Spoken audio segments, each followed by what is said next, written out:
Here in Indiana, the need for stronger renter protections has never been more urgent. Situations that we're seeing firsthand, like Cedar Glen apartment complex, Carl King apartment complex, from chronic disrepair to unresponsive management to failure to provide basic necessities, these are not isolated failures. They're symptoms of a statewide system that provides renters with far fewer rights than those in many other states.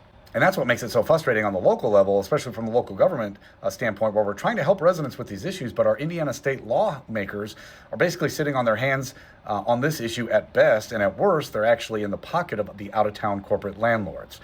Other states have moved forward with concrete, practical tenant protections that Indiana refuses to adopt. In several states, there are what's called repair and deduct laws, which basically are tools that allow renters to make necessary repairs and then subtract those costs from their rent if the landlord fails to act within a legally defined time frame. Some states even allow rent withholding when those core services like heat and hot water are not being maintained, but not here in Indiana.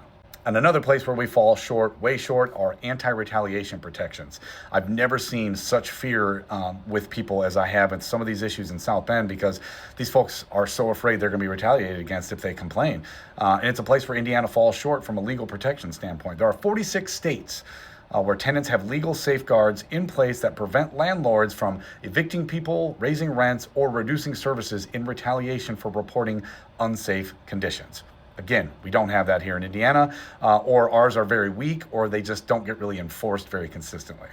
Just last year alone, 2025, state houses across the country introduced over 150 tenant protection bills, but Indiana was not a part of that momentum. However, just last year, our South Bend Representative Democrat Maureen Bauer, she introduced multiple amendments to a bill that would have provided a lot better protection for renters with just some basic requirements like ensuring minimum heat requirements, installing smoke detectors, ensuring functioning hot water heaters. But the Republican majority blocked every one of those amendments from even being debated, so they didn't see the light of day.